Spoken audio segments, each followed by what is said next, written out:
All right. Hey, what's up? This is Tony Campos from Static X.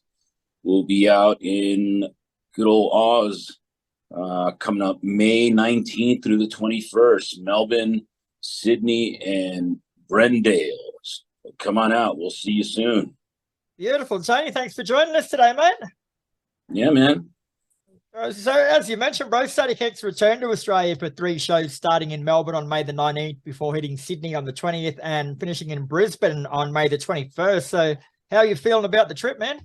Yeah, dude. I love going to Oz, man. I've always said if for some reason that I can't get I can't live in LA, I'll go live somewhere in Australia, man. That'll be the go. Bit of a different climate over here for you, though. Yeah, I mean, it probably take me a minute to get used to driving on the other side of the road, but I can manage. You'd only do it wrong once, mate, and then that'll be Yeah, the end anyway. right. Yeah. And you're going to be here to celebrate the 20th anniversary of your 2001 album Machine. So does that mean that you're going to be playing most of that album? We'll be playing. I wouldn't say most of it, but we'll be playing a lot of cuts off that album.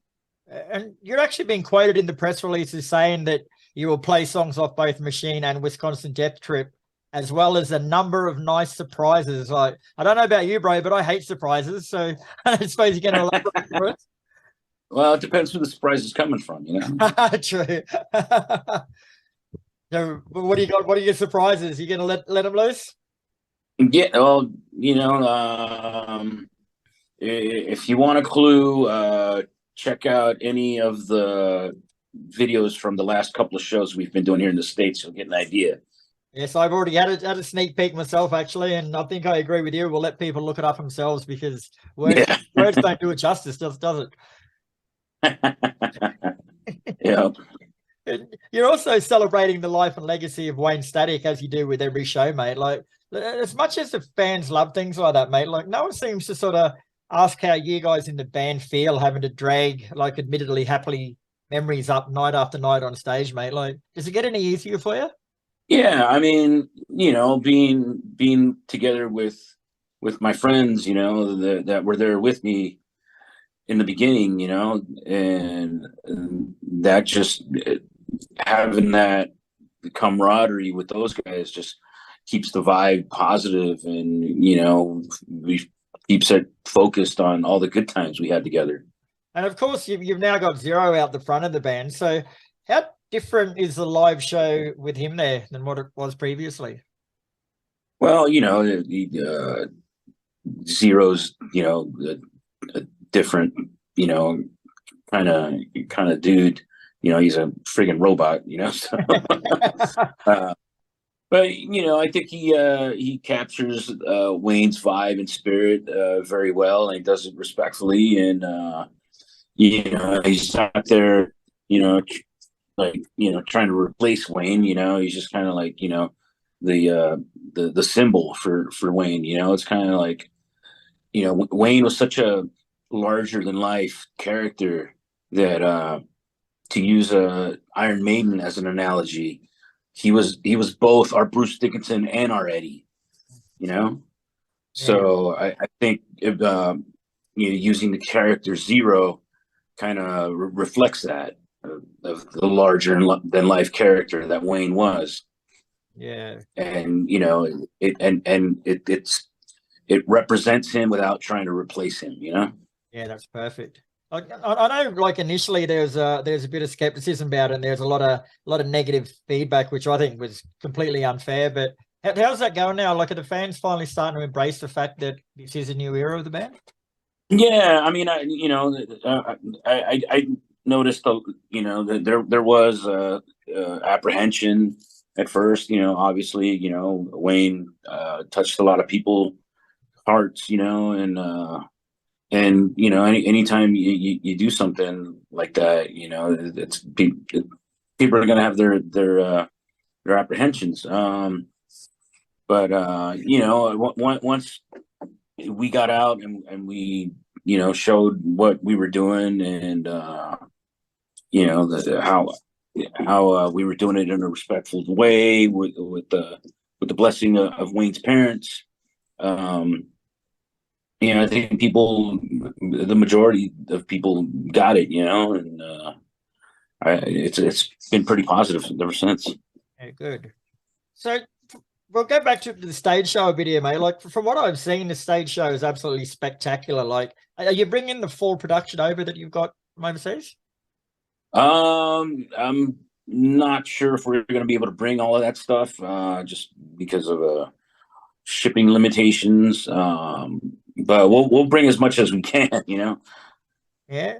So could you sort of run us through like the typical Static X stage show? Because I say we haven't seen it here for that long, and you can watch it on YouTube, but it just doesn't capture it.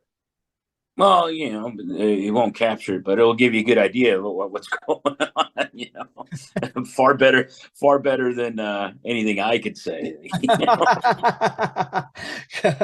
So Like all I can say is it's just a blast. It's a really good time.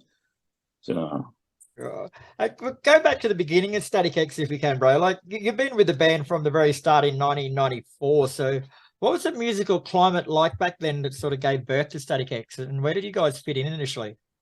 well, we started out in that LA scene, on the Sunset Strip with bands like Cold Chamber and System of a Down, Human Waste Project, Spine Shank, Head PE, that whole scene, and it was a really fun scene to be part of.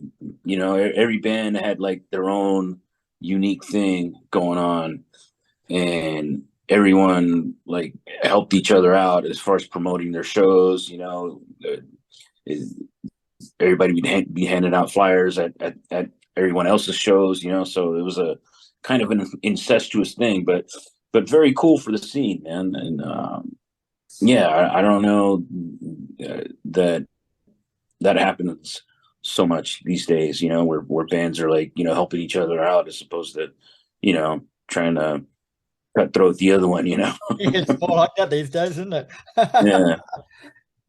Back in the beginning, man, like you managed to combine elements of industrial metal and new metal in a way that hadn't really been tried successfully before. So how did you guys make it work? Like, did you sort of sit down and plan that direction, or did it come to you naturally?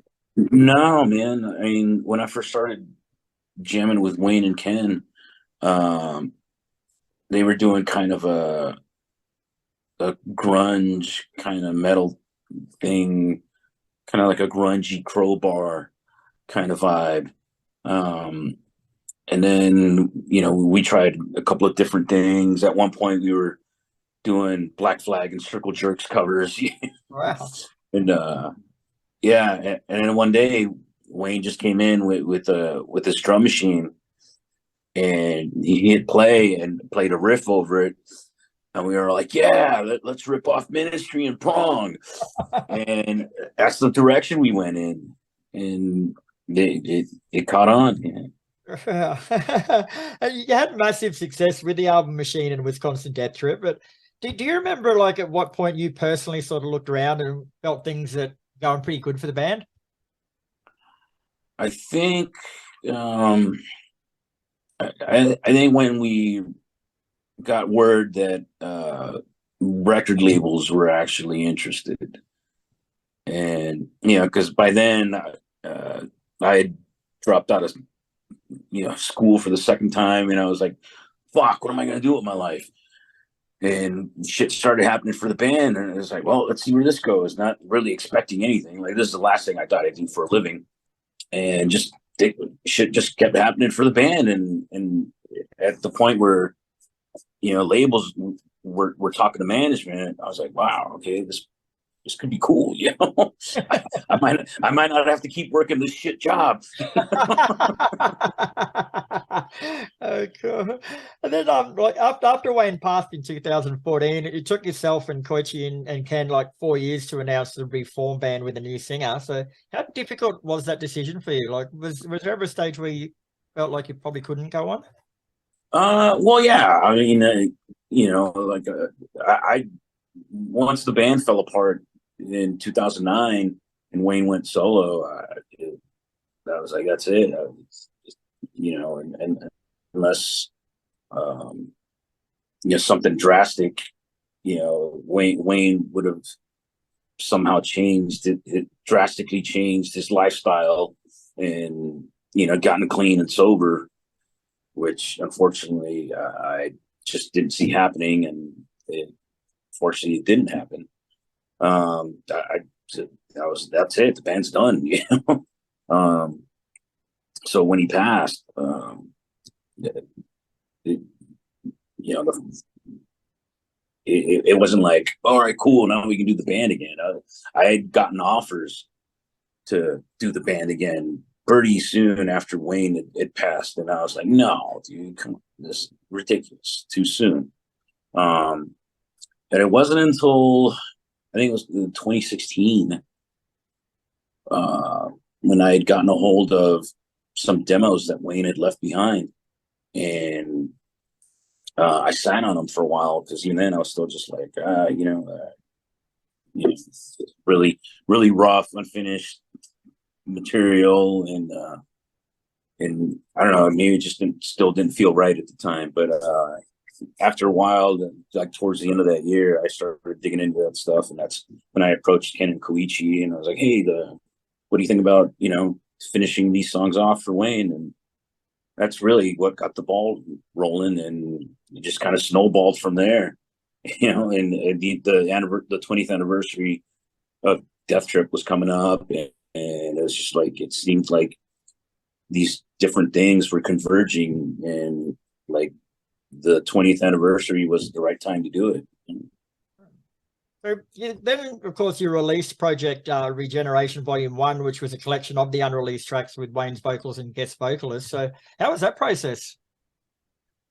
It was slow, meticulous at times, but also in a way it was like kind of like working with Wayne again.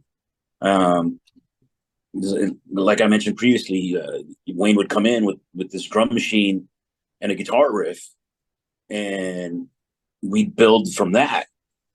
And a lot of these demos, we either had, you know, a drum machine or a program or a guitar riff, or on some of the stuff just vocal tracks.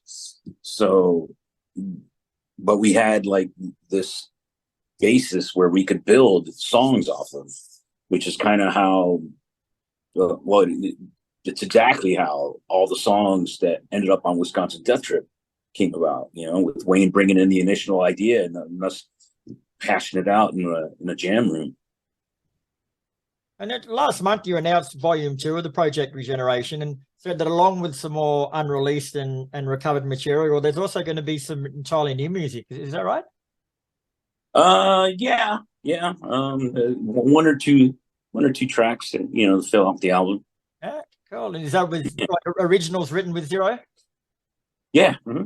Wow. How was that process? That would have been sort of strange. Yeah, it was cool. It was cool. You know, after working so long on the previous material, you know, we were in that vibe, you know, so writing something new that would fit fell together pretty easily. Oh. And are those newer songs with Zero, like, are they similar to the old Static X stuff, or is there a bit of a... Well, yeah. Yeah. Well, yeah. That's the mindset we were in, you know, so. Yeah, very cool. And when's that's out later on this year, did you say? Yeah, November. Very cool. If my mind is working correctly. Yeah, that'll do. I'm pretty sure I read November somewhere too, so we'll roll with that. Yeah. Very cool, mate. All right, Sandy. Well, thanks very much for your time today, bro. It's been a pleasure. Static X are here with Soil on May the 19th, starting in Melbourne. And you got any messages for your Aussie fans before you get here, bro? Yeah, hey man, Aussie rules. We'll see you guys soon.